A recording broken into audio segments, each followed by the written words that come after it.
Mesdames et messieurs de la presse, bonsoir. Très heureux de vous retrouver dans le cadre de cet exercice de redevabilité. Et ce soir, ce sera un exercice quelque peu spécial parce que nous ne parlerons pas avec le ministre d'État, ministre des Infrastructures, d'abord des travaux publics et de ce qu'il occupe quotidiennement. Mais ce soir, monsieur le ministre d'État, nous voulons faire une plongée dans un exercice qui est sensible et particulier en ce moment parce que nous sommes évidemment agressés par le Rwanda. Et dans le cadre de cette agression, le narratif qui revient régulièrement met au devant votre communauté, la communauté à laquelle vous appartenez.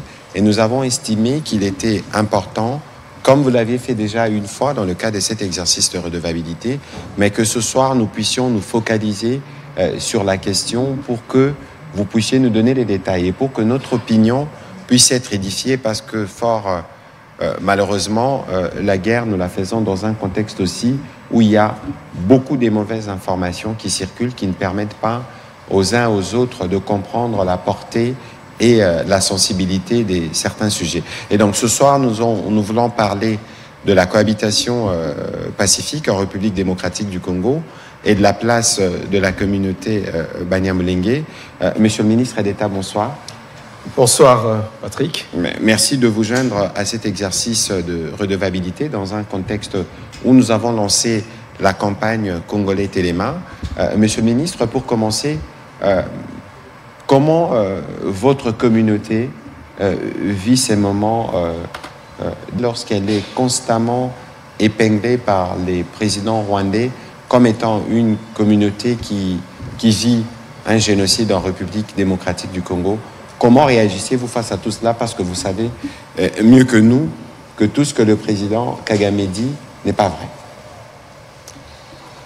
Merci, monsieur Patrick Mouyaya.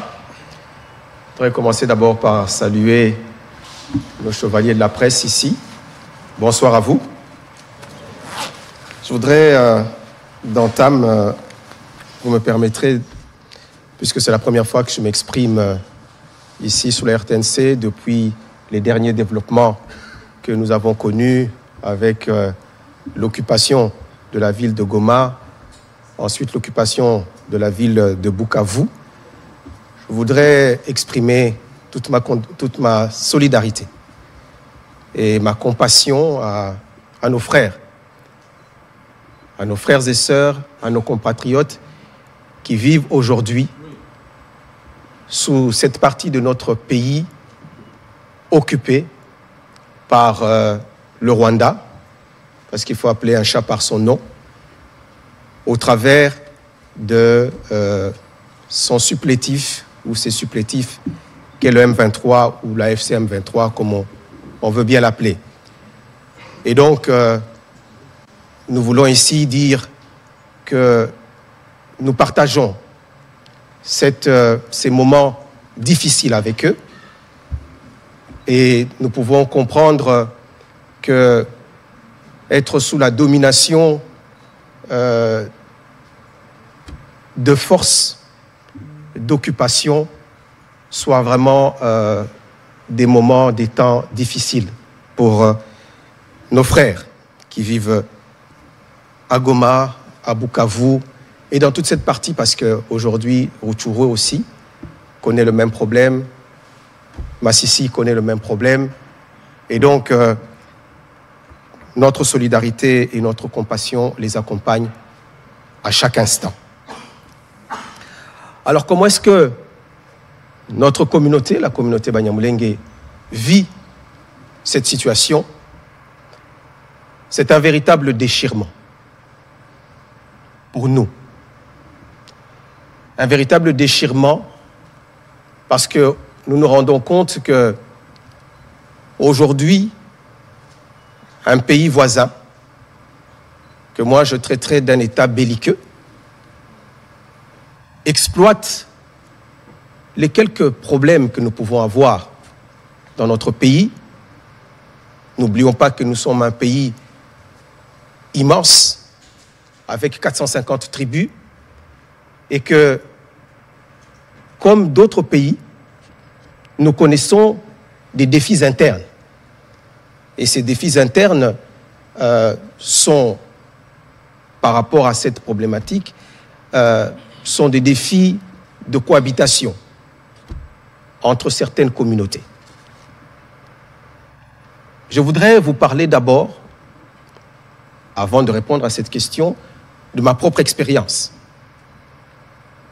Comme il a dit, je suis originaire du Sud Kivu, territoire d'Uvira. Je suis de la communauté Banyamulenge. Mais avant d'être membre du gouvernement, je suis d'abord un élu du territoire d'Uvira. Élu du territoire d'Uvira signifie que j'ai obtenu des voix, non pas seulement de ma communauté d'origine, les Banyamulenge, mais aussi des autres communautés. Bafuliro, Bavira, Babembe, Bashi, Barega, qui sont installés dans ce territoire.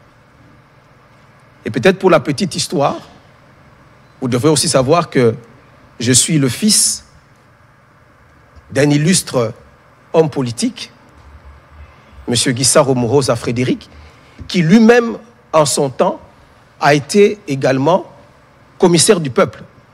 À l'époque, les élus nationaux, on les appelait des commissaires du peuple. Il a été élu en 1977 et il a participé également au Parlement de 1970, mais là, ce n'était pas des élections, mais c'était par désignation en termes de consensus au niveau de la classe politique. Donc, il a été au Parlement à 2 reprises. Tout ceci pour dire que la cohabitation dans notre pays est possible. Cette cohabitation est une expérience réelle. Comme je le dis, je suis élu et donc j'ai dû aller vers ces autres communautés pour demander leur suffrage, qu'ils ont bien voulu m'accorder afin que je les représente au niveau du Parlement, au niveau de la représentation nationale. Et donc, c'est bien la preuve et la démonstration que la cohabitation est possible. Mais lorsqu'on parle de cohabitation, est-ce que cela voudrait dire qu'il n'existe pas de conflits ethniques, qu'il n'existe pas des problèmes de cohabitation entre les communautés? Non, il en existe. Comme il en existe dans tous les pays au monde qui rencontrent ce type de défis. Et donc, moi je dis que le problème n'est pas tant la cohabitation, mais le problème aujourd'hui est de savoir, lorsqu'il y a des problèmes de cohabitation, comment est-ce que l'État les prend en charge? Quelle est la réponse publique sur ces problématiques qui sont des problématiques inhérentes à la plupart des pays dans le monde? L'Afrique du Sud a connu un problème de cohabitation entre les Noirs et les Blancs. Les États-Unis d'Amérique, je parle là de démocratie, ont connu aussi des problèmes de cohabitation entre les Noirs et les Blancs. Et ici, en RDC, il y a effectivement des problèmes de cohabitation entre la communauté dont je suis originaire, Banyamulenge, et d'autres communautés voisines, les Bafuliro, les Babembe, dans une moindre mesure avec les Bavira, mais ce sont des problèmes qui existent. Des problèmes qui sont exacerbés aujourd'hui par 2 phénomènes. Le phénomène de l'existence des groupes armés qui sont pratiquement devenus des groupes armés communautaires parce que chaque communauté du Sud Kivu aujourd'hui a son groupe armé. Les Bavira ont leur groupe armé, les Fuliro. La plupart des communautés du Sud Kivu ont des groupes armés. Donc ça voudrait dire qu'il y a un problème de circulation d'armes et qui font qu'au lieu de régler les problèmes comme africains au niveau de l'arbre à palabre, mais il y a malheureusement des exactions qui se font parce qu'il y a des gens qui sont détenteurs d'armes. Mais ce problème est exacerbé aujourd'hui à cause de l'ingérence d'un pays voisin qui est le Rwanda. L'ingérence du Rwanda au travers des multiples invasions qu'ils ont perpétrées dans notre pays, font que ce problème a pris une dimension qui est aujourd'hui, qui nous fait vivre la situation, comment je vais appeler ça, cette situation terrible que nous connaissons aujourd'hui, où notre pays est divisé, où notre pays est victime d'une agression, d'une occupation, avec des prétextes fallacieux, où un pays vous dit « je viens pour protéger la minorité Tutsi ou la minorité Banyamulenge qui sont en danger d'extermination ». Mais où se trouve ce projet d'extermination? Qu'on me dise à quel endroit on a concocté ce projet et combien de Tutsis aujourd'hui sont massacrés dans notre pays. Nous avons ici affaire à une situation où vous avez un pyromane qui vient, qui dit il y a le feu, alors que le feu n'existe pas, et qui vient après dire c'est moi le pompier pour éteindre ce feu parce que je viens pour protéger une minorité.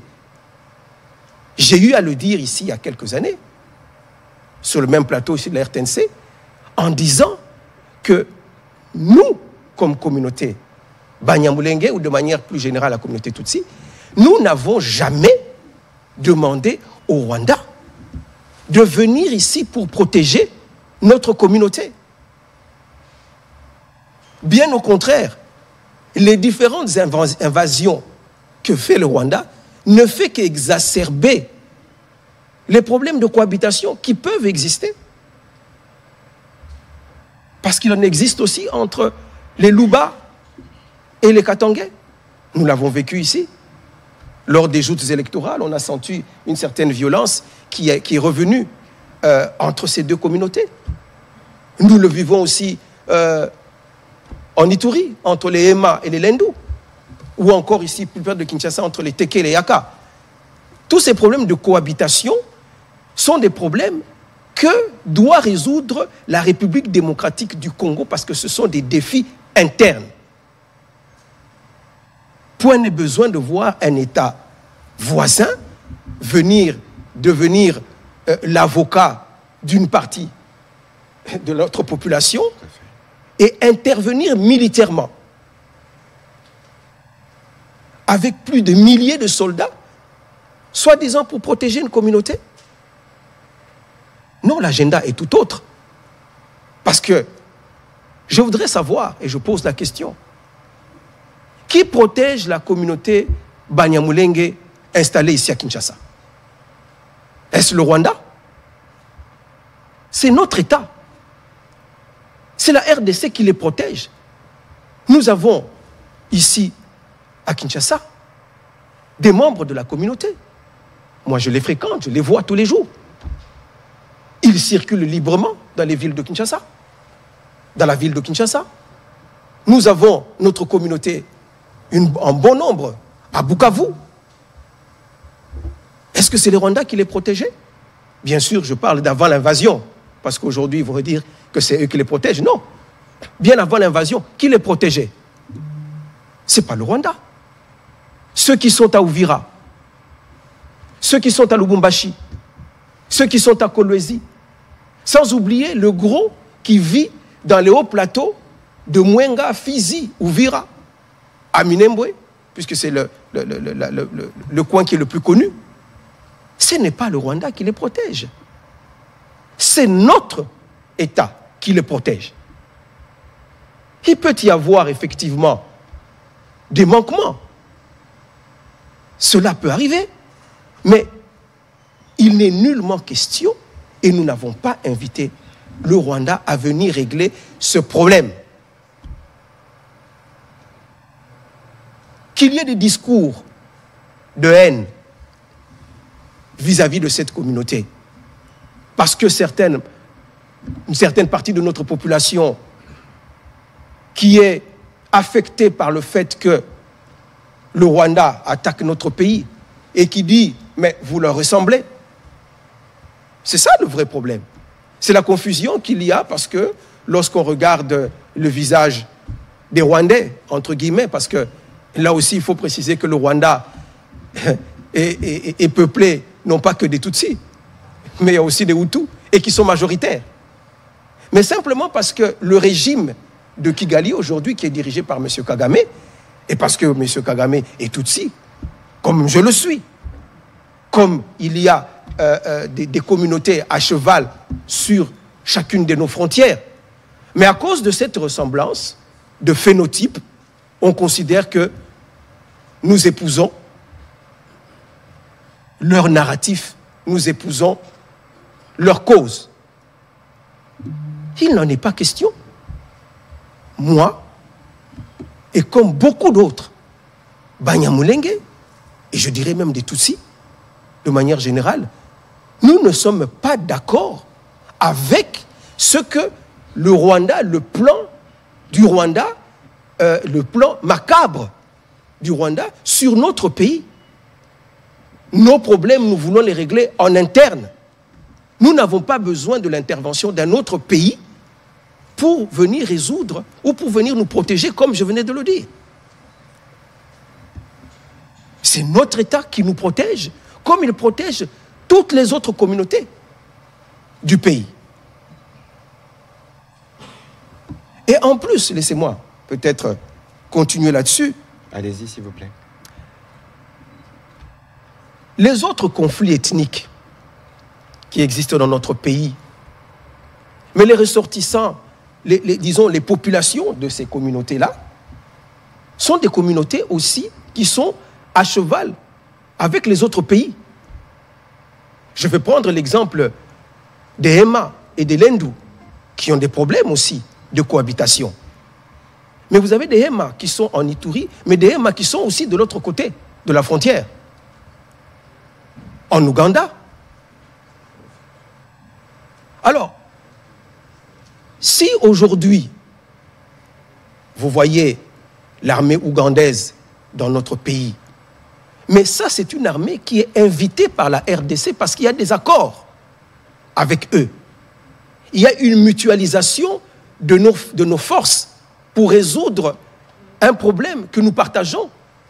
Par exemple, le problème des ADF, Nalu, qui sont d'origine ougandaise, mais qui sont venus ici, qui se sont réfugiés en RDC et qui déstabilisent leur pays d'origine. Mais l'Ouganda n'est pas venu comme ça sans être invité. L'Ouganda est venu au Congo sur l'invitation de notre gouvernement et nous mutualisons nos efforts, nos forces pour régler ce problème. Mais, Monsieur le ministre, une petite parenthèse sur ces sujets de l'Ouganda. Il semble que du point de vue de Rwandais, c'est l'élément déclencheur du conflit actuel et surtout que nous étions avec vous, avec le président de la République à Pondwe. On a décidé de faire des routes ensemble en partant de Kasindi jusqu'à Goma et que c'est une zone qui est considérée comme une zone d'influence ou que l'existence de cette route empêcherait Kigali et Gisenyi de vivre parce qu'ils déversent leurs produits à Goma. Merci, Monsieur le ministre, parce que là, maintenant, vous parlez des vraies causes de la guerre. Les vraies causes de l'invasion du Rwanda dans notre pays, qui, comme vous savez, sont des causes d'abord économiques, de pillage de nos ressources. Et pour parler de cette question de la route, c'est parce que, justement, nous avions, et je suis ici bien placé pour le dire, parce que je suis ministre des Infrastructures, et j'ai travaillé sur ce dossier, nous avions décidé, dans le cadre de la coopération avec l'Ouganda, de faire la route de Kasindi, qui est la frontière avec l'Ouganda, Beni-Butembo, mais aussi de faire la même route au niveau de Bunagana, Rutshuru-Goma. Deux routes qui sont dans le Nord Kivu. Et nous avions décidé de le faire ensemble, en partageant d'ailleurs les coûts de ce projet. Mais c'est à la suite justement du lancement de ce projet que le Rwanda a décidé d'entrer en guerre avec nous. Pour la bonne et simple raison que aujourd'hui, vous savez que notre pays est un pays enclavé, du moins dans sa partie est, et que pour atteindre l'océan Indien, il faut traverser des pays voisins, dont le Rwanda ou alors l'Ouganda, et l'essentiel du trafic passe par le Rwanda, Gisenyi, la ville de Gisenyi, qui est la ville voisine, ou Cyangugu, qui est l'autre ville vers Bukavu. Et nous avons l'essentiel des trafics qui passent par là.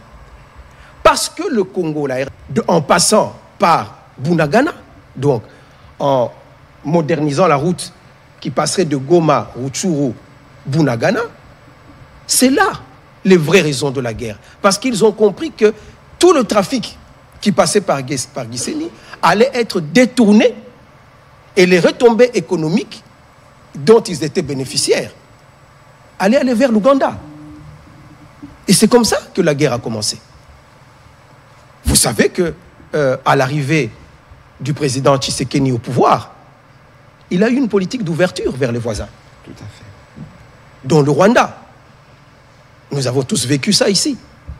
Et je dis que ce n'était pas facile, puisque la population congolaise a toujours gardé un sentiment de rancœur à cause des différentes invasions dont nous avons été victimes. Aujourd'hui, l'invasion s'appelle AFDEL. Demain, ça s'appelle RCD. Après-demain, ça s'appelle CNDP.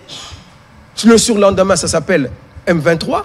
Tous ces costumes que le Rwanda a portés, alors que le corps était le même, ce sont toutes ces guerres qui ont créé justement ce sentiment vis-à-vis du Rwanda. Et donc, le président Tshisekedi, en arrivant au pouvoir, lorsqu'il décide de l'ouverture, c'est assez mal perçu par notre population. Mais il voyait les choses dans une vision de paix et de développement de toute la sous-région. Absolument. Construisons plutôt des ponts plutôt que de construire des murs entre nous, afin que toutes les populations de notre sous-région, de notre comté, puissent en bénéficier. Voilà quelle était sa motivation. Et il a tendu la main au Rwanda. Mais aujourd'hui, on voit que on l'a payé en monnaie de singe. Vous comprenez? Et donc, pour revenir à ce que je disais tout à l'heure, c'est véritablement d'abord des raisons économiques et je dirais même des revendications territoriales.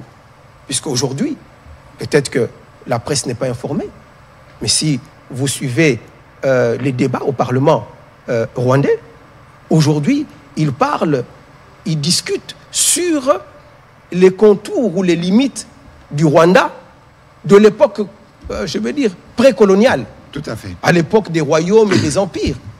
On aura l'occasion d'y revenir. On va y revenir peut-être. Tout à fait.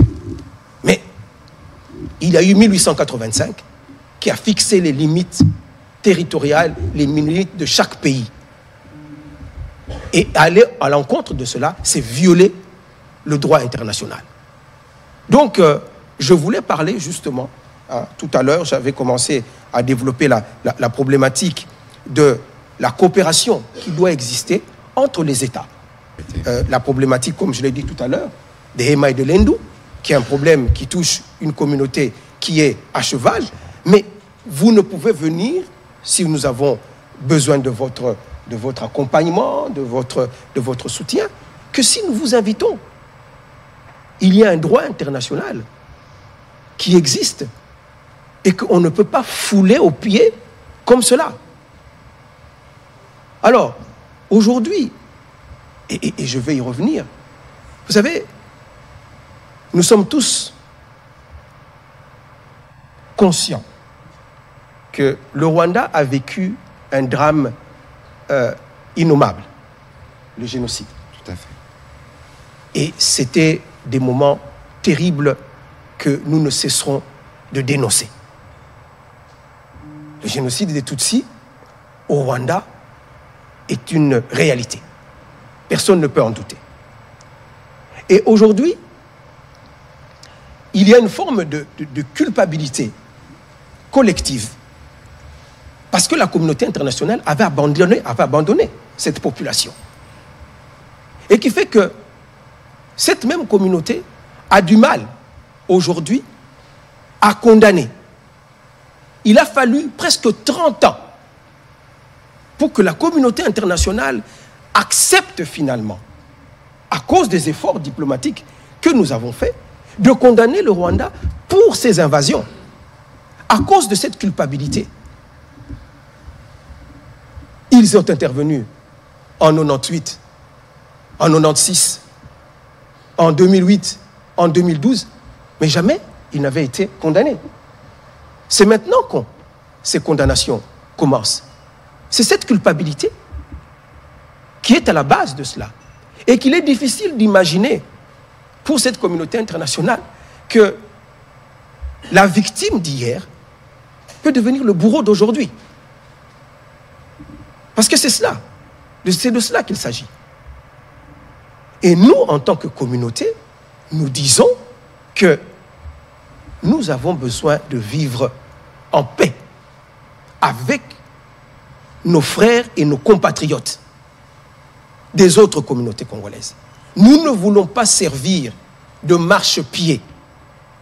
Nous ne voulons pas servir de prétexte aux agendas cachés d'un pays voisin. Parce que nous n'avons pas été associés à ce projet.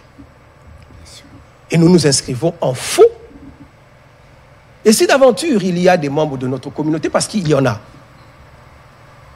qui travaillent effectivement avec eux, mais c'est à leur titre, si je veux dire, c'est à titre personnel. Ils n'engagent en rien les communautés dont ils sont originaires. Ils n'ont pas le mandat de parler au nom de ces communautés à cause des aventures personnelles, de recherche de positionnement, de recherche de gains personnels. Qu'ils engagent toute une communauté à tel point que aujourd'hui, on verse dans une forme de globalisation ou même de criminalisation de toute une communauté en disant oui, vous êtes avec ces gens-là. Et j'attire l'attention ici parce que c'est ça le piège du Rwanda. C'est ça le piège du narratif rwandais.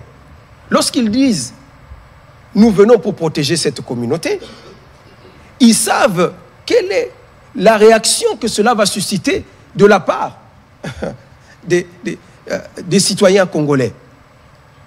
Ça va être une réaction de rejet vis-à-vis de cette communauté en disant « Ah, c'est vous les complices. Ah, c'est vous par qui nos malheurs arrivent. » Donc nous allons être rejetés par les autres communautés et peut-être les plus extrémistes de la communauté nationale vont même aller jusqu'à faire des discours de haine, vont aller jusqu'à faire des exactions contre cette communauté. Et le Rwanda viendra en disant, voilà ce que je vous disais. N'est-ce pas la preuve que cette communauté est maltraitée? N'est-ce pas la preuve que cette communauté est discriminée, qu'elle est stigmatisée? Parlons de la discrimination de cette communauté. On va atterrir par là avant de prendre les questions, Monsieur le ministre d'État. Parce que c'est non sans émotion que je vous parle. Évidemment. Et vous pouvez le comprendre. Je suis ministre d'État dans ce pays. Je suis élu dans ce pays. Avant moi, il y a eu des ministres d'État. Avant moi, il y a eu même des vice-présidents, un vice-président. Il y a eu des vice-ministres. Il y a eu des élus. Toutes ces fonctions, ce sont des Banyamulenge qui les ont occupées. Et donc, lorsqu'on parle de discrimination, il faut quand même nuancer les propos. Parce que notre communauté a toujours été représentée, je ne vais pas dire dans toute l'histoire, mais je vous ai compté, je vous ai dit que dans les années 70, nous avions un élu. Et plus tard, il y a eu peut-être un vide pendant un moment donné, mais plus tard, nous avons eu un ministre des Affaires étrangères ici. et tous ceux que je viens les fonctions que je viens de citer. Donc, la représentativité de notre communauté est une réalité aussi. Ça n'exclut pas, effectivement, qu'il y ait eu, comme je l'ai dit, des problèmes de cohabitation avec certaines communautés, ou peut-être même ici à Kinshasa. Parce que disons les choses telles qu'elles sont. Lorsque notre pays est agressé, lorsque notre pays est attaqué, mais il y a une forme de révolte ici, à Kinshasa. Et lorsqu'on voit dans la rue quelqu'un qui se promène avec mon faciès, on dit Atala Barwande Bangoy.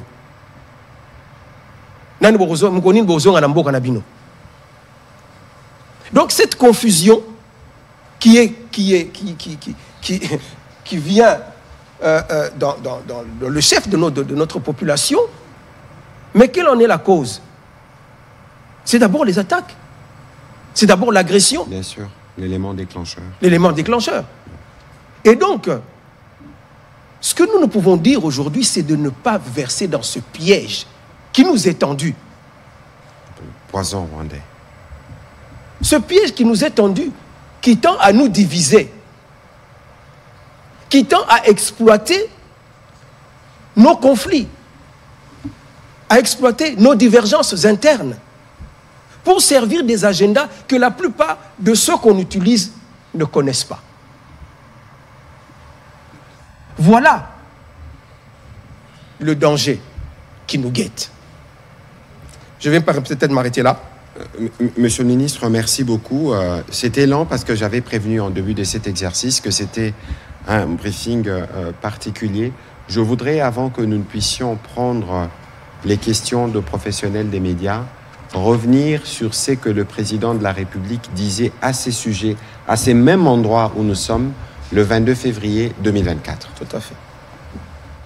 Je suis le seul, si pas le premier en tout cas président de la République démocratique du Congo à avoir dit haut et fort, en parlant des Banyamulenge, mais j'élargis même à tous les Tutsis congolais que ce sont nos compatriotes. Il y a des Banyamulenge qui sont morts pour cette République et sous le drapeau. Donc j'en ai assez de ce discours qui consiste à discriminer ces populations et à donner ainsi l'occasion à des régimes barbares comme celui du Rwanda de nous envahir, sous de fallacieux prétextes d'ailleurs. Parce que je dois attirer ici l'attention de tout le monde, et c'est très dangereux d'avoir ce genre de discours. Vous faites le tapis de ce régime criminel du Rwanda, parce que ce régime, figurez-vous, il a aussi des Hutus qui travaillent à sa cause. Il a fabriqué. Et il envoie ces gens traquer, violenter, massacrer des Tutsis pour dire « Ah, vous voyez, les Tutsis sont en danger ». Donc, méfiez-vous, chers compatriotes, je ne veux pas que dans la République démocratique du Congo, que je dirige, grâce à vos suffrages, qu'il y ait de la discrimination. Tant que je serai président de ce pays, aucun citoyen de ce pays, aucune communauté tribale, ethnique de ce pays ne sera discriminé. Je tiens à le dire haut et fort et je ne m'arrêterai pas là. Voilà, le président de la République lui-même, le commandant suprême, l'a dit de manière claire et ferme qu'aucune communauté ne devrait être discriminée. C'est un rappel que nous faisons tous les jours. C'est un rappel qui est très très important parce que, comme nous le savons tous, la République démocratique du Congo est un pays rempli de minorités, mais nous formons tous un seul pays. 26 égale 1, 145 égale 1, comme vous tous vous le savez. Nous allons commencer, Monsieur le ministre d'État, la série des questions. Il y en a beaucoup, moi-même. Il y a des préoccupations pour lesquelles nous solliciterons vos éclairages, parce qu'il est important que notre population qui nous suit à travers cet exercice comprenne justement la sensibilité du sujet et la nécessité pour elle de faire toujours la démarcation entre ceux qui sont les bourreaux et ceux qui sont des dommages, parce que malheureusement votre communauté est stigmatisée, et cette stigmatisation faite par le président Kagame vous expose, comme vous l'aviez expliqué tout à l'heure, aux yeux des autres communautés. Mais c'est pour ça que nous faisons cet exercice, pour que les uns et les autres puissent comprendre et faire la nuance sur cette question et nous préserver d'être considérés comme un pays où il y a une discrimination contre une communauté. Monsieur Amédée Moirabou, allez-y pour vos questions. Merci beaucoup. Amédée Moirabou pour Finance et Entreprises. J'aurais deux questions d'actualité au ministre Mouyaya. Excellence, on assiste ces derniers temps à une véritable croisade de Rwandais, de Paul Kagame dans les médias américains, où on entend la même rhétorique mensongère pour justifier sa présence ou non en République démocratique du Congo. Mais on observe que de votre côté, c'est silence radio.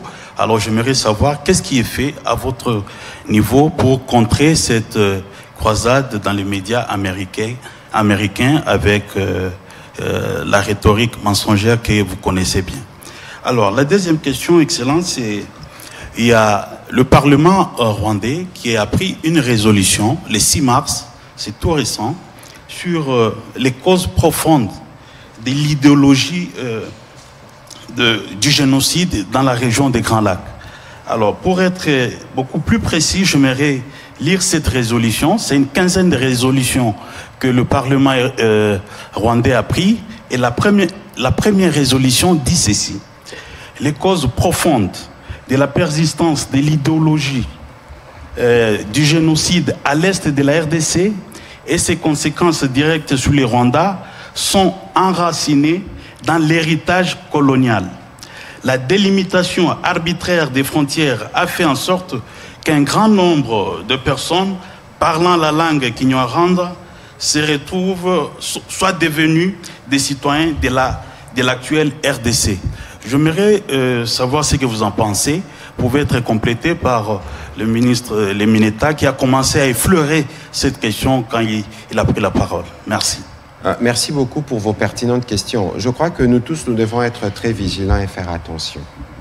Autant nous sommes dans notre droit de regarder ce que font les ennemis, mais il faut surtout être vigilant à ce que nous faisons. Parce qu'aujourd'hui, les Rwandais n'ont jamais été autant dans une mauvaise posture. Et que la contre-offensive, entre guillemets, si les gens veulent la considérer comme telle, parce que ça se fait en renfort de mensonges aux États-Unis, ne vient qu'en réaction. N'oubliez pas qu'il y a quelques semaines, celui qui est considéré comme le numéro 2 du régime, qui a été des tristes mémoires, chef d'état-major de notre armée en 1997, a été sanctionné par les Américains. Il est ministre d'État en fonction. Il a été sanctionné. Et vous avez suivi, le président de la République avait fait une interview dans le New York Times où il avait parlé de cette idée de voir comment attirer plus d'investissements américains dans notre secteur minier dans le cadre de la stratégie de la diversification. Les débats aujourd'hui aux États-Unis n'est pas les débats qui consistent à écouter les mensonges répétés des Kagame. Nous savons qu'il a eu des rencontres, notamment au niveau du Capitol Hill au Congrès, où ses envoyés ont reçu une fin de non-recevoir. Vous pouvez venir, on vous écoute, mais on vous dit « Qu'est-ce que vous faites en RDC ?» Qu'est-ce que vos militaires font en RDC? Il y a des problèmes de gouvernance, il y a massacre de communautés, etc. Mais la question qu'on leur pose, qu'est-ce que vous faites en RDC? Quittez le territoire, c'est pas le vôtre, c'est pas eux qui vont venir régler nos problèmes de gouvernance ou le problème de la coexistence pacifique entre nos communautés. C'est ça les messages qu'ils entendent à Washington. Un mensonge en force d'être entendu ne devient pas la vérité. Parce que, regardez bien, s'il vous plaît, vous pensez que c'est sur quelle base que les Américains ont pris la décision de sanctionner James Kabarebe? Est-ce que les Américains, en prenant ces décisions, ne savaient pas, ne connaissaient pas le narratif rwandais? Vous êtes sûr? Parce que la décision, lorsqu'elle est prise, elle est motivée. Il faut lire ce qui est écrit lorsque James Kabarebe est sanctionné. Dans la posture actuelle où tous les pays du monde, un par un, commencent à prendre des sanctions, les sanctions qui, pour nous d'ailleurs, sont arrivées un peu plus tard, après les condamnations, est illustratif du ras-le-bol, du comportement du président rwandais. Alors moi, je veux bien que les compatriotes puissent être sensibles sur les gesticulations de nos adversaires, mais il faut bien lire et bien interpréter le travail que nous faisons avec le président de la République en tête. Vérifiez, regardez, vous tous, vous avez vu, Monsieur Boulos, que le président Trump a choisi pour être l'envoyé spécial dans le Grand Lac. Et lorsque vous lisez les articles qui annoncent tous, en toile de fond, parlent du deal minier, de la discussion. Alors, lorsqu'on veut parler à ce niveau-là des intérêts stratégiques à la fois américano-congolais, mais qu'est-ce que les Rwandais viennent faire là? Au contraire, le président Kagame, il essaye, on sait comment il opère à travers les groupes pour essayer de se trouver une place dans ces débats, mais il n'a pas de place justement dans ce débat qui doit se faire entre la République démocratique du Congo et le gouvernement américain. Et donc ici, il faut savoir que c'est eux aujourd'hui qui ressentent le plus des besoins d'aller s'expliquer dans le monde entier. Vous voyez les gesticulations du ministre des Réseaux sociaux, on veut aller à Bruxelles, on veut aller, mais regardez les mépris avec lesquels ils réagissent dans les communiqués lorsqu'ils sont sanctionnés. Mais des personnes qui sont sanctionnées aujourd'hui se retournent vers les personnes qui leur ont imposé des sanctions pour aller expliquer quoi? Que ce genre-là ne savait pas avant la prise des sanctions. C'est évident qu'ici, ils sont dans une stratégie des manipulations habituelles, une stratégie de désespoir, parce qu'ils savent que des sanctions massives arriveront.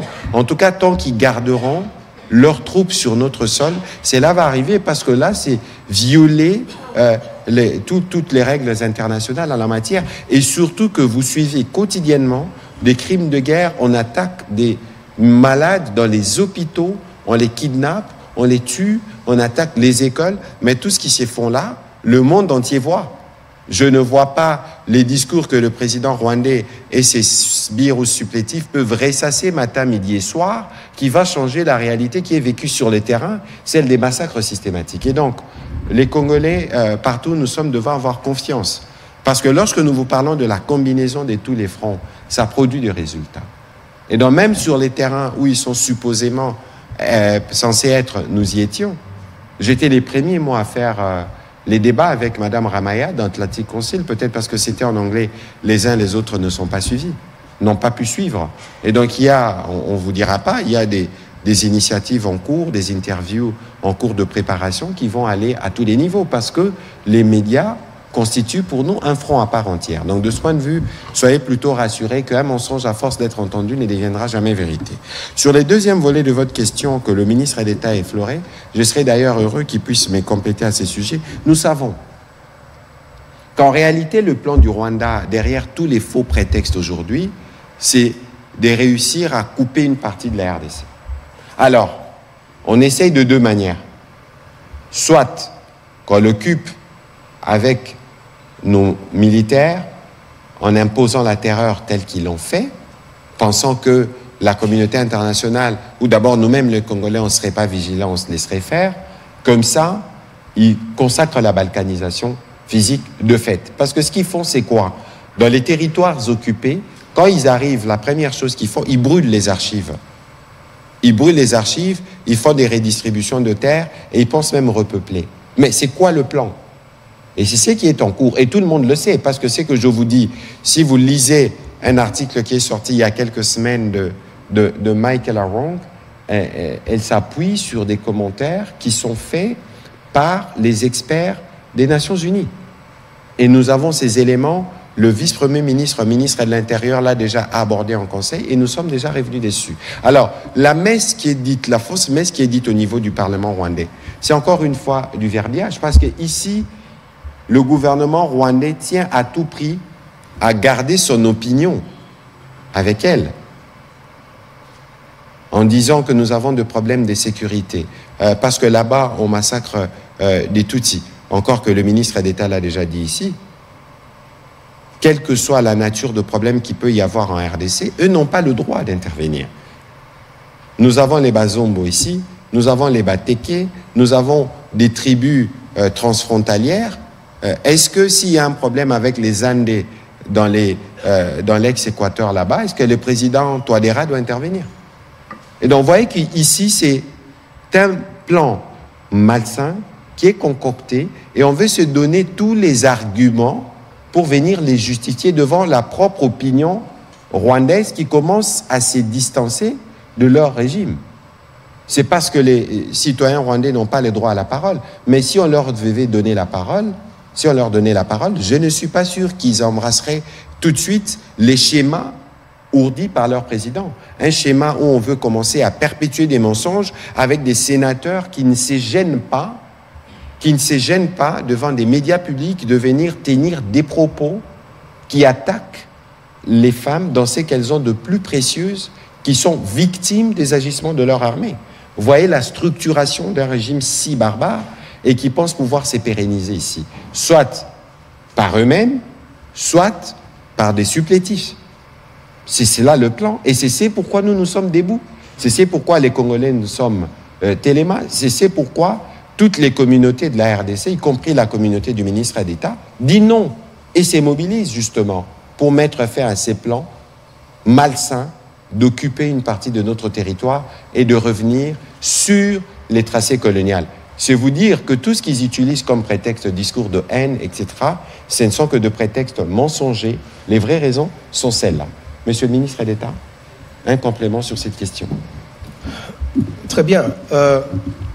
Je crois que vous avez pratiquement tout dit sur la question, mais moi je voudrais insister sur le fait que le monde dans lequel nous vivons n'est pas une jungle, où chacun peut se lever, un État peut se lever et fouler aux pieds les règles internationales impunément. Les relations entre États sont définies par, justement, des règles internationales. Et donc, ici, on ne peut pas comprendre. Il y a des exemples dans l'histoire, d'ailleurs. On ne peut pas comprendre que ce soit un État étranger qui vienne faire l'avocat d'une communauté d'un autre pays. Si les communautés de ces pays-là, d'un pays donné, mettons la RDC ici, puisqu'on parle du cas des Tutsis, si les Tutsis s'étaient levés pour dire « nous voulons une autodétermination », parce que nous ne sommes pas acceptés en RDC, nous sommes... Alors, cette autodétermination, c'est celle-là qui peut créer ou engendrer, comme dans le Soudan du Sud, vous savez que le Soudan avant était un seul pays, mais ce que vivaient les Noirs du Soudan a poussé ce peuple-là à s'autodéterminer. Vous comprenez? Mais ici, en République démocratique du Congo, ce qui est étonnant, ce n'est pas la communauté congolaise qui peut avoir des problèmes, qui demande une autodétermination.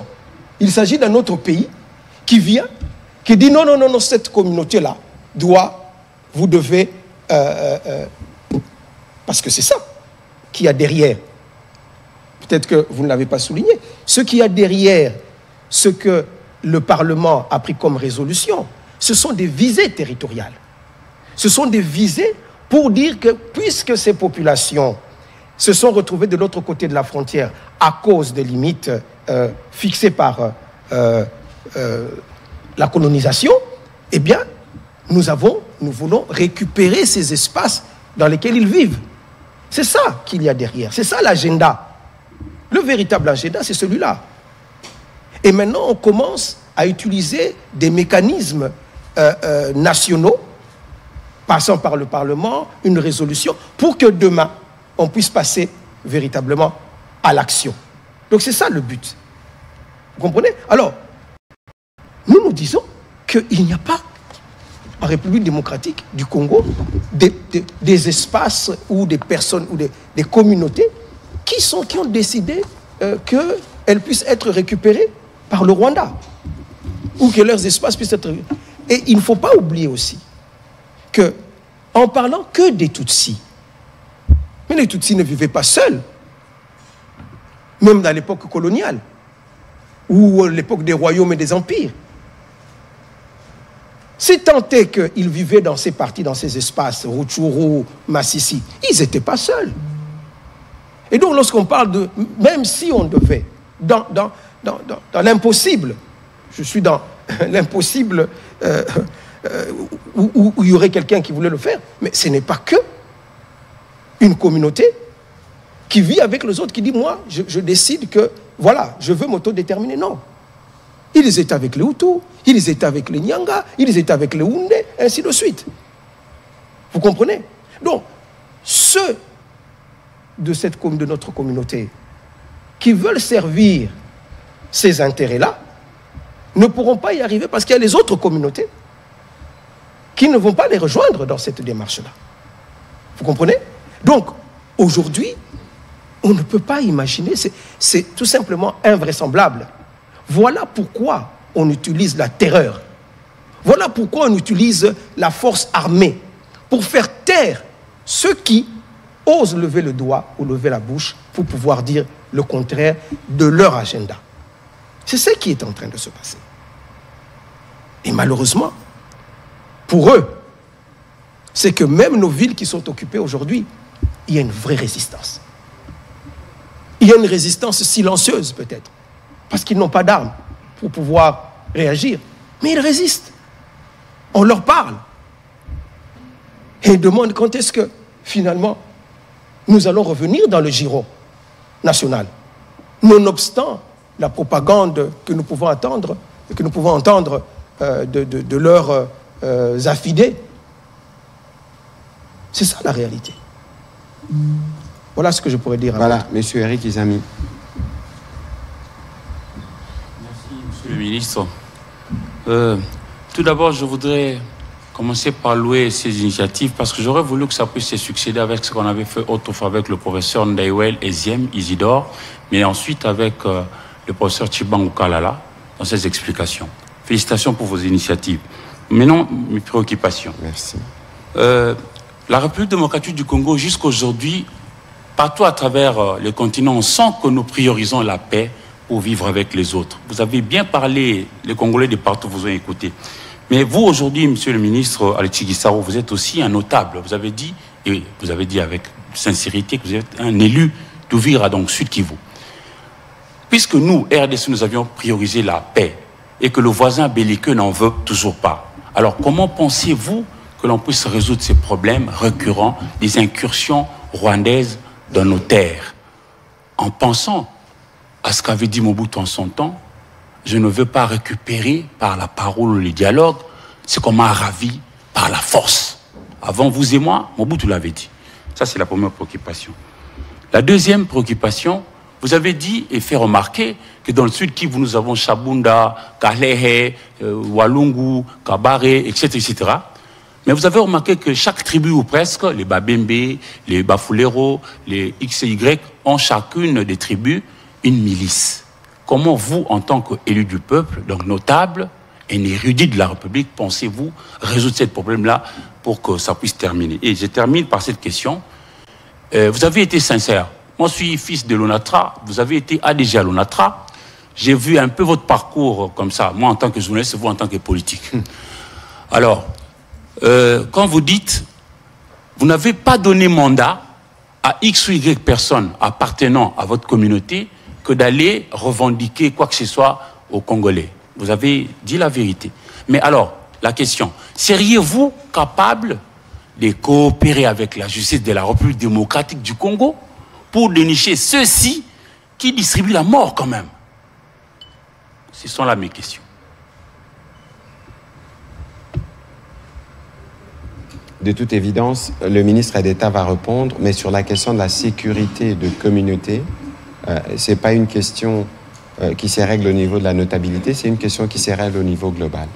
Mais c'est pourquoi aujourd'hui, le président de la République, nous travaillons notamment à renforcer la police, parce que c'est la police qui est censée être, c'est lui qui assure la sécurité de biens et des personnes à l'intérieur du territoire national. Et donc, ça, c'est un engagement sur lequel nous travaillons. Évidemment, il faudra régler les problèmes de groupes armés. Il y a des processus qui sont prévus pour. C'est une combinaison des efforts qui nous permettront d'une part de régler ces problèmes-là, mais d'autre part de renforcer la police qui est censée, elle, être la seule structure qui assure la sécurité de toutes les communautés à la fois.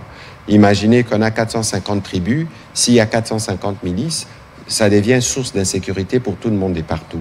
C'est pour ça que nous tous, nous investissons, l'État investit dans la police pour que la police puisse jouer ces rôles-là des protecteurs de biens et des personnes. Monsieur le ministre d'État. Très bien. Ça, je pourrais dire que c'est la réponse institutionnelle. Comment est-ce que l'État répond à cette problématique des incursions, à la problématique liée à nos groupes armés, donc l'insécurité causée par nos propres compatriotes. Et je vais terminer par la question de la justice dont vous avez parlé. Bien. La réponse à cette problématique, d'abord, est une réponse qui fait appel à notre conscience de quoi que nous donnons à nos enfants. L'éducation ou l'instruction qui est donnée dans les écoles, c'est là que les choses doivent commencer. C'est là qu'on doit dire à un élève que celui qui est là, même s'il n'a pas la même longueur ou la même forme du nez que toi, mais il est ton frère, il est ton compatriote. Donc la première réponse finalement à cette cohabitation, c'est d'abord l'éducation. Parce que ça, c'est une réponse à long terme. Parce que tant que subsistera justement, comment dirais-je, ces problèmes de cohabitation, nous donnerons toujours, quelque part, une fenêtre à ceux qui veulent déstabiliser notre pays. Donc, l'éducation de notre population est la première réponse. Et je dis que ça commence par l'école. Mais aussi l'éducation de nous tous. Parce que bien souvent, c'est l'ignorance qui est à la base des conflits qui existent. Il y a des gens, de manière tout à fait objective, mais vraiment de manière tout à fait objective, qui croient véritablement que un Tutsi ne peut pas être congolais. Qu'il n'y a pas de Tutsi congolais. C'est de l'ignorance. Parce que l'histoire de notre pays, comme on l'a dit un peu tout à l'heure, l'histoire de notre pays a fait que la délimitation de nos frontières n'est pas l'œuvre des Congolais. C'est l'œuvre des puissances coloniales de l'époque qui ont décidé de départager l'Afrique en fonction de leurs intérêts. Peu importe quel était le peuple ou la communauté qui vivait à tel ou tel endroit. Il y a des endroits où, entre les pays, il y avait des frontières naturelles, comme, je ne sais pas, ici, le Congo en face, nous avons une frontière naturelle. Mais, le fleuve. Mais si vous allez plus loin, toujours entre nos deux pays, vous allez vers l'Ouosi, il n'y a pas de frontière naturelle. En marchant à pied, vous vous retrouvez dans le Congo voisin. Mais ce sont les mêmes populations qui vivent. Bien sûr. Exactement. Et cela est valable sur les 9 frontières de notre pays. Et donc aussi à la frontière avec le Rwanda. Qu'on les aime ou qu'on ne les aime pas, ça c'est un fait historique. Ça ne dépend pas de nous, Congolais, ou même des Rwandais. Ce sont des choses, des délimitations qui nous ont été imposées à nous tous. N'est-ce pas? Et donc, il faut que les gens le comprennent. Vous savez, je vais paraphraser la Bible qui dit que mon peuple meurt faute de connaissance. Notre pays aussi est détruit quelque part à cause de l'ignorance. Parce que cette ignorance fait que nous nous rentrons entre nous. Nous nous combattons entre nous. Hein? On dit souvent que la Bible encore, c'est peut-être mon côté un peu chrétien, qui dit qu'une maison divisée contre elle-même ne peut pas subsister. Donc pour que notre pays subsiste, il faut l'unité nationale. Il faut l'acceptation des uns et des autres. N'est-ce pas? Et le problème, c'est lorsque l'ignorance nous amène à poser des actes en pensant réellement agir en faveur de notre pays. Donc quelqu'un qui aujourd'hui, il y en a qui disent qui traitent tous ceux qui me ressemblent, tous les Tutsis, de Rwandais. Et ils croient, en fait, rendre service au pays en le disant. Alors qu'en réalité, ils sont en train de rendre service et de véhiculer justement le narratif du Rwanda, qui s'en sert pour dire, voilà, c'est ça le discours de haine ethnique. C'est ça le discours d'exclusion. Le discours de stigmatisation. Alors que ces gens, en le disant, pensent rendre service à leur pays. Voilà l'ignorance. Et c'est cette ignorance que nous devons combattre tous. Vous, chevaliers de la plume, comme nous, politiques, l'État. Comprenez? Donc, l'aspect de l'éducation de la masse est une chose importante pour la survie de notre pays. Il y a aussi maintenant, vous l'avez évoqué tout à l'heure, la justice. La justice régule aussi les actes que nous posons. Si les discours de haine ethnique, ou s'il y a des exactions qui sont faites et qu'ils ne sont pas réprimés, eh bien, c'est la porte ouverte à tous les débordements. Mais à contrario aussi, s'il y a des personnes qui sont des traîtres pour la nation, mais nous devons également les dénoncer. Nous devons également les pointer du doigt. Et si vous voulez que je vous réponde de manière très claire à cette question, oui, moi je suis prêt. Je suis prêt à les dénoncer. Et ils ne s'en cachent pas. Ils ne s'en cachent pas. Vous les voyez, ils sont de l'autre côté. Bien sûr. Ils servent le Rwanda. Tous les jours. Ils ne s'en cachent pas. Vous allez les voir dans les réseaux sociaux, vous allez les voir dans les déclarations qu'ils font, ainsi de suite. Donc, ils sont connus. Et un jour, ils rendront des comptes à notre pays. Merci. Voilà, merci. On va prendre les deux questions restantes parce que nous devons courir derrière le temps. Monsieur Patrick Lacoué, et puis ce sera notre collègue de l'ACP. Merci beaucoup, Excellence, pour la parole. Monsieur le ministre Guizaro, vous venez de dire, et dans vos mots introductifs, vous avez dit qu'il y a eu dans ce pays des leaders, si je peux prendre ce terme-là, des leaders de votre communauté qui ont eu à gérer la chose publique dans ce pays. Et tout à l'heure, et qui continuent, entre autres vous. Et tout à l'heure, vous avez relevé un problème d'éducation de masse. Est-ce que vous savez que dans la population, l'on condamne votre silence? Quand le pays est agressé, ses leaders, Banyamulenge, se taisent.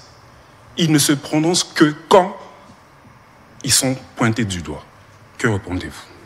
Avant même qu'ils ne répondent, moi qui vous parle, de manière régulière, j'ai reçu des sollicitations de la communauté Banyamulenge pour s'exprimer de manière régulière.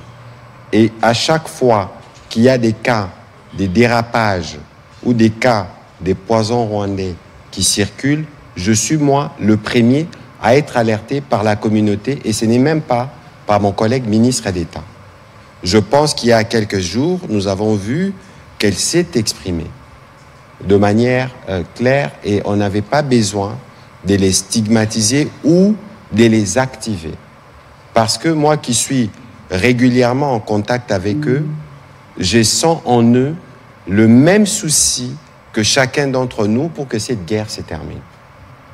Je fais un témoignage qui n'est pas lié au fait que le ministre Guissaro soit mon collègue ou que je connaisse depuis des longues années, mais parce que, en dehors de lui, régulièrement, comme je suis le ministre de la Communication et des Médias, je suis mis au parfum des situations par les membres de sa communauté. Je tenais à faire ces témoignages pour être plus précis. Monsieur le ministre, allez-y, s'il vous plaît. Vous avez peut-être vidé ma réponse.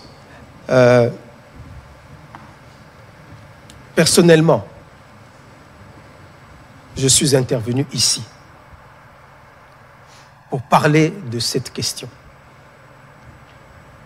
Et je l'ai fait dans des termes très clairs, en disant que jamais notre communauté n'a invité le Rwanda, au Congo, ou à demander un quelconque plaidoyer du Rwanda ou son advocature pour régler nos problèmes.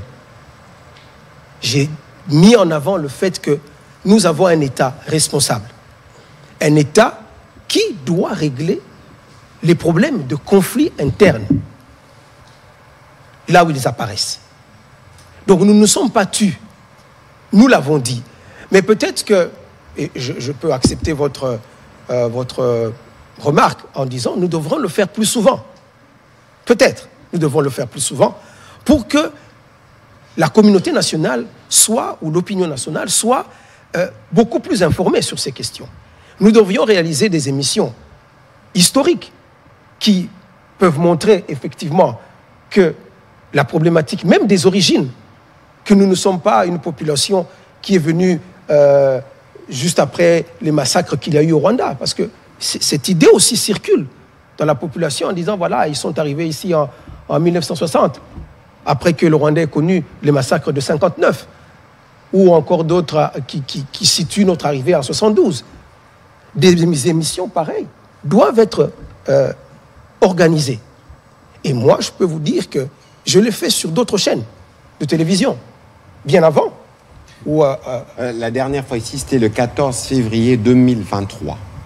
Avec vous. Ici. Et puis on a déjà fait plusieurs émissions, notamment avec l'honorable Essebineza.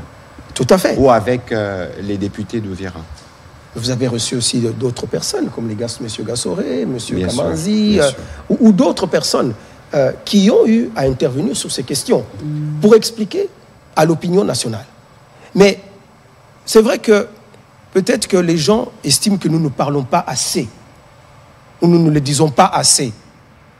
Je peux effectivement accepter cela pour dire que nous devons faire un effort plus grand pour que notre population soit mieux informée, soit mieux sensibilisée sur ces questions, parce que effectivement, c'est là le véritable piège qui est tendu, non pas à une communauté, mais qui est tendu à notre pays.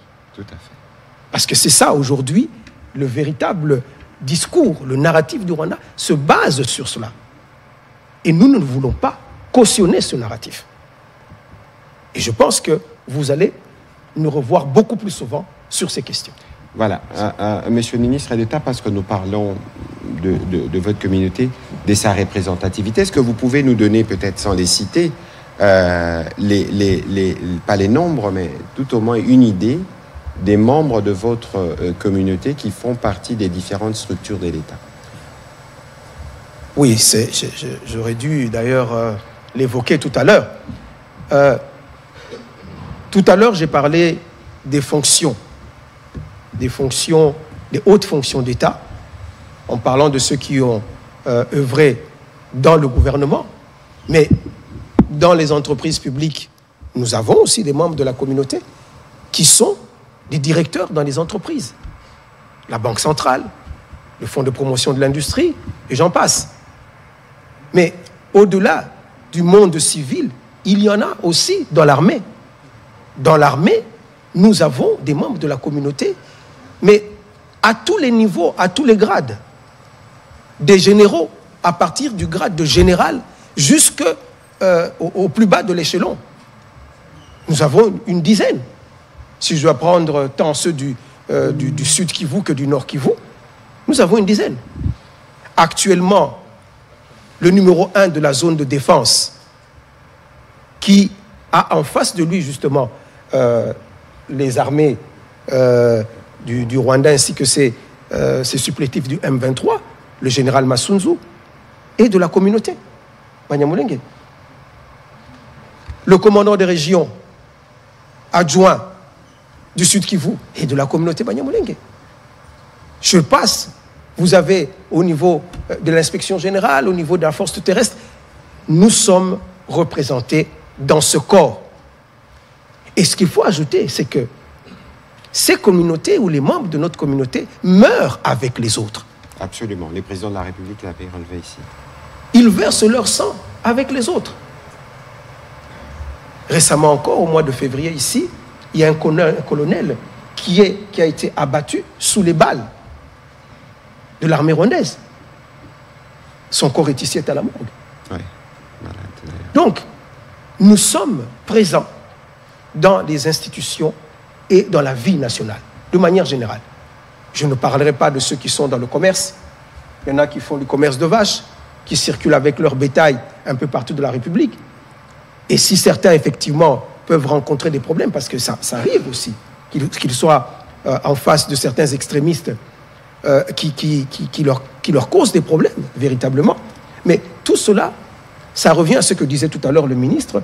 Ça, ce sont des questions que notre pays, notre État, doit résoudre et est en train de résoudre.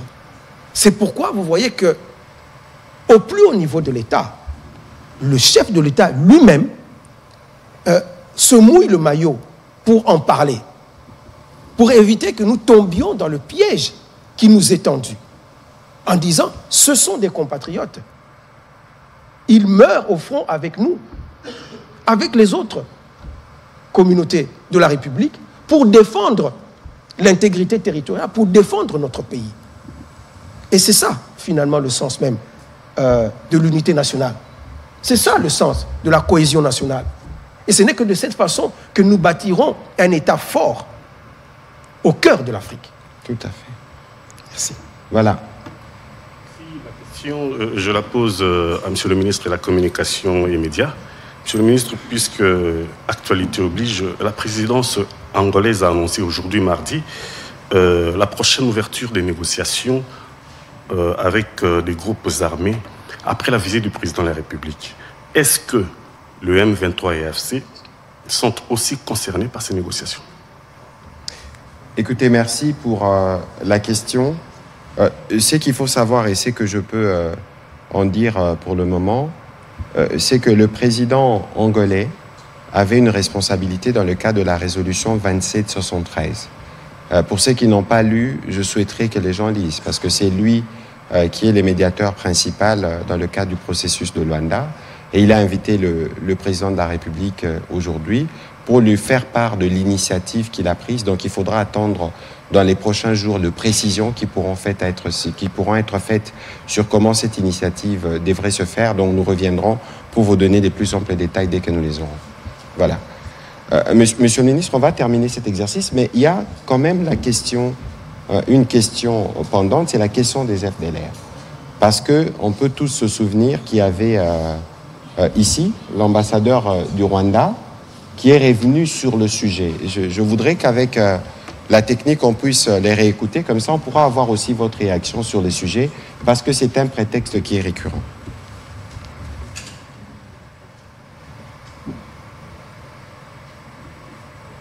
En accord avec la technique, on va réécouter ce que disait l'ambassadeur rwandais ici à Kinshasa au sujet justement des FDLR.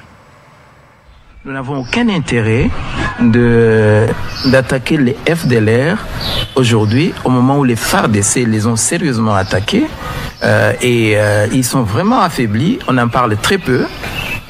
Donc c'est aussi le fruit d'une bonne coopération. Une bonne coopération amène à des résultats qui enlèvent l'élément ou l'épine dans le pied. Ou le prétexte, comme on l'appelle ici. Comme aujourd'hui. Voilà, Monsieur le ministre d'État. Merci beaucoup pour le passage de cet élément. Parce que Monsieur Kariga qui parle et était l'ambassadeur du Rwanda ici en République démocratique du Congo. Et ces propos, il les a tenus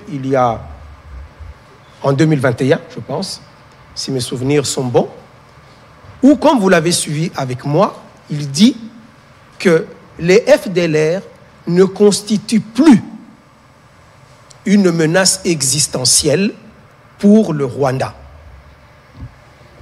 Il y a encore 4 ans. Il ne constitue plus une menace existentielle. Pourquoi?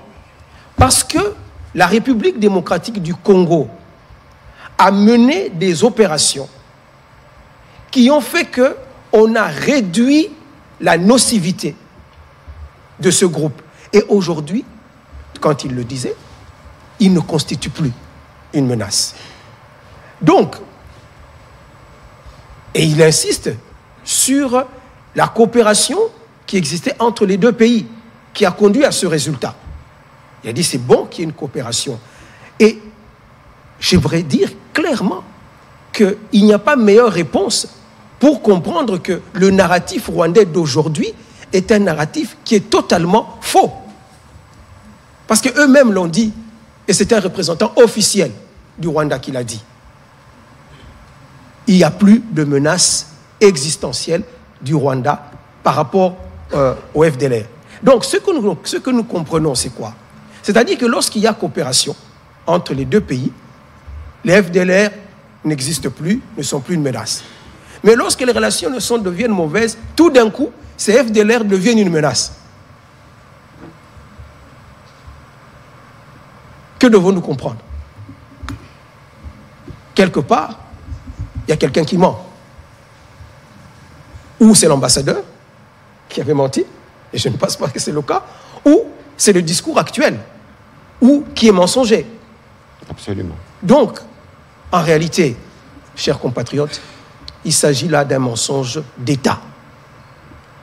Les FDLR, comme vient de le dire, effectivement, dans une période non suspecte, le Rwanda a déclaré que les FDLR n'était plus une menace pour le Rwanda. Et d'ailleurs, dans le cadre justement du processus de Luanda, la République démocratique du Congo s'est offerte en disant, mais si réellement le problème est là, nous pouvons mutualiser, nous pouvons essayer de régler ce problème. Non pas en mutualisant parce qu'aujourd'hui nous n'avons plus confiance en eux, mais la RDC s'engage à pouvoir régler ou à neutraliser ces forces résiduelles, pour utiliser l'expression qu'eux-mêmes ont utilisée. Nous avons pris cet engagement à Luanda, et puisque nous l'avions réussi dans le passé et qu'eux-mêmes l'ont reconnu, nous pouvons encore le faire aujourd'hui pour le petit résidu qui reste. Voilà, merci Monsieur le ministre d'État. L'exercice était long, il était intéressant, et merci de votre disponibilité et celle que nous connaissons d'ailleurs de membres de votre communauté à s'associer notamment à la campagne congolais Téléma que nous avons lancée pour faire face justement à cette agression rwandaise. Mais Monsieur le ministre, il faut aussi Samala, il faut aussi Sanalingala. Banakino, Bazolanda Biso, est-ce qu'il y a un mokuse au kokiko yanola? Naba oyo nde batunaki mutuna awa oyo bazola ki sabata communauté na bino musapi ya kolobake bino boza ba complice ya ba oyo bazobundisa biso lelo. Maloba na yo, Monsieur le ministre d'État. Ezali lokuta monene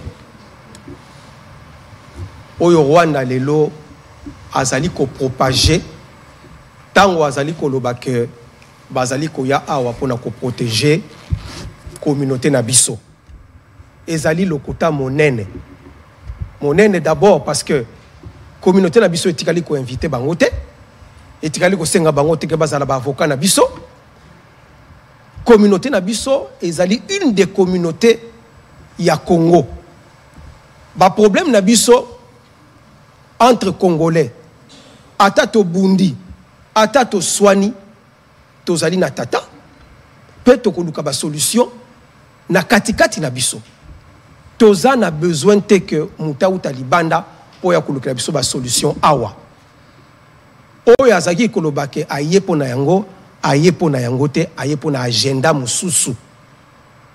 Agenda ya Rwanda ezali agenda te ya koya ko protéger communauté na biso. Nazaki koloba tout à l'heure que communauté na biso ezali na Kinshasa. Toza ko vivre na Kinshasa. Toza ko vivre na Bukavu.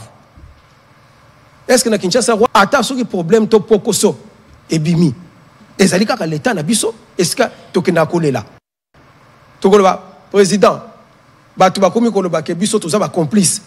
Batu bakomi kotela biso na liso mabe. L'État vient à notre secours, pe bayaka. Ba oyo se permettra d'attaquer la communauté parce qu'il y a capé. Tout la vérité, puisque ça m'a vivre sous le régime. Mais la réaction a été directe. La réaction était directe. On est venu protéger notre communauté. Awa. Si tu as moko oyo akufi awa na Kinshasa, likolo ya likamboana. Eza Rwanda te mute protéger ki bango, ezali l'état na biso. Po tozali na l'état oyo azali responsable, pe tozali na mokonzi ya mboka oyo azali ko dénoncer yango mikolo nyonso na ba discours na ye.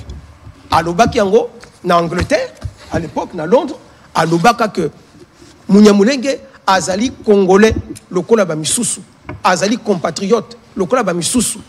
Botika kosala le jeu de l'ennemi. Oyo azolinga ko kabola biso pote bomona ke communauté wana mutezali complice ya makambo wana. Po yango nde baza ko utiliser lelo comme tout le ba argument pour na kokota na kati ya mboka na biso. Tobo ya makambo wana, tobo ya kopesa bango ba prétexte na ba comportement na biso. Potangu toza kosala bongo bango basolo ba bozo komona. Makambo tozalo ba izaka solo balingaka bango te baza ko discriminer bango. Ceux qui bandeko ata problème ekozali ekoki kozala ata pokoso ekoki kozala toza na l'état na biso oyo tulingi yende a régler ba problème wana.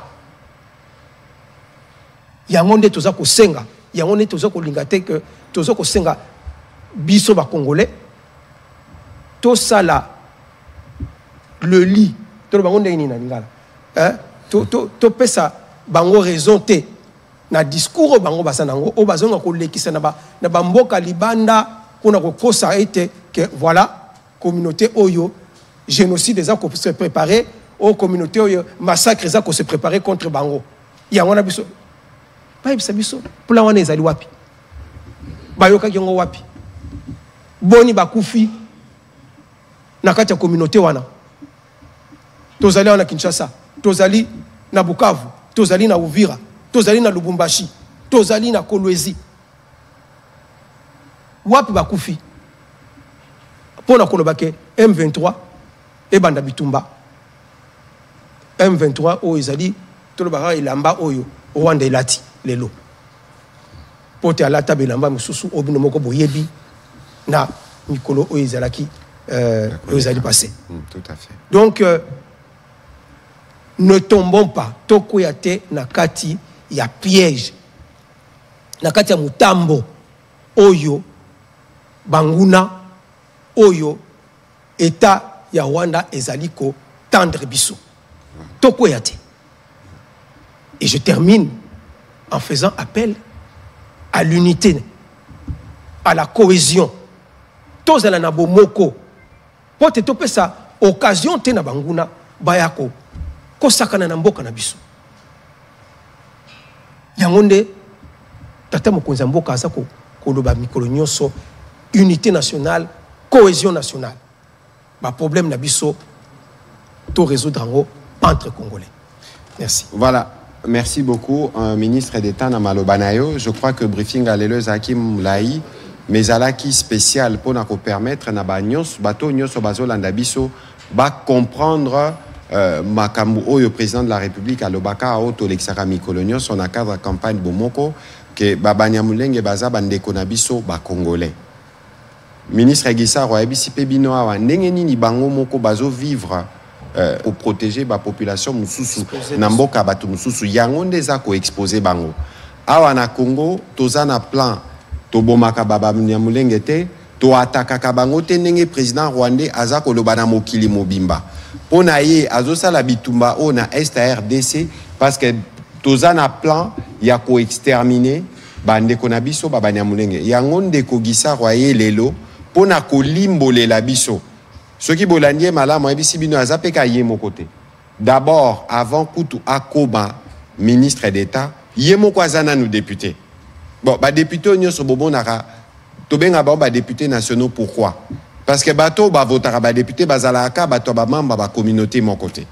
Donc nenga zawana azana vote non pas ya Babanyamulenge kaka zape na vote ya Babembe ya Bafuliro bato nyonso ba ekolo nyonso zaka na Uvira ba pona payer ministre Gisaro comme député a ebisi bino peke na bitumbo tozo sala mikolo yo na Sud Kivu kuna oyo azako commander mapinga c'est le général Patrick Massunzu azape muto a communauté donc et là kisi que bazape na ba cadre bazana ba député na Assemblée nationale bazana ba cadre na banque centrale bazana ba cadre na administration publique bazape kaka na Kinshasa te na ville nini ya Congo bino boka ki sango ke ba ataka ki Munyamulenge moko awa biso nyonso nde photo telema to bunda contre ignorance to pe otozo benga poison rwandais le fait que biso tozo lo ba déjà que waneza poison rwandais eza déjà antidote anti-poison parce que to timbeli bango ndenge basalaka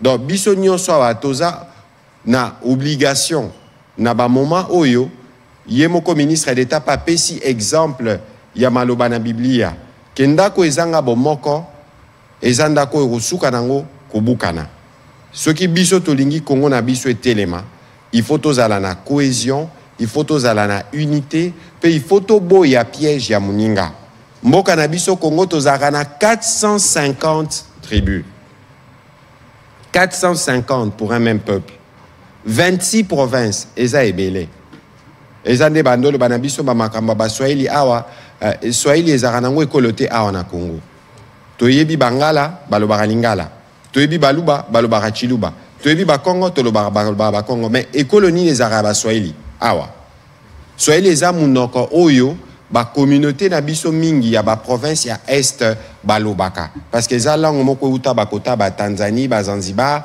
tie komie pa na biso bashi balobaka Swahili balubakat na Katanga balobaka pe Swahili Barund na Luala balobaka Swahili eza na ba communauté belé lobaka munoko wana donc on ne peut pas considérer que na mboka na biso tozo stigmatiser o Tutsi o Munyamulenge o Muswahili o ananyo sobozo mona eza ba gesticulation ya ba oyo balingi Congo ezala ya kokabwana alors que bango bazo sala ba œuvre na bango ya ko détruire mboka na biso pe ya ko yiba nkita na biso.